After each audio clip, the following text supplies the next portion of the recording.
wrote that the current administration, open quote, invites a terror attack, close quote. That's a bold statement. What did you mean by that? I mean, I don't think it is actually. I think the opposite thesis would be very bold.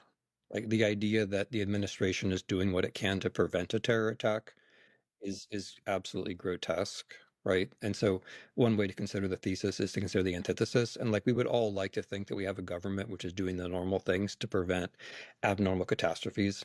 And I'm afraid that's just obviously not the case. When you put Kash Patel in charge of the FBI, when you put Tulsi Gabbard in charge of intelligence, when you put Pete Hegseth in charge of defense, when you fire the head of the NSA for no reason except that Laura Loomer told you to do so, when you demoralize the ranks of all the security agencies, when you fire the mid-level people under dubious pretexts, these are all things that make it much easier to attack the United States. And I think you have to be looking away pretty determinedly not to notice it. So that's what I mean when I say they're inviting a terror attack. There is ambient danger all of the time.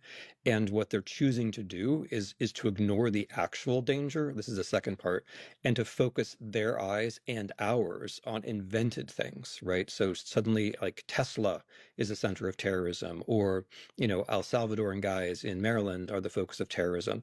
And when you create big lies around stuff like that, when you focus the energy on stuff like that, it actually turns the head of the media. It turns the head of your own institutions in such a way that you're much more vulnerable to the real threats that are out there.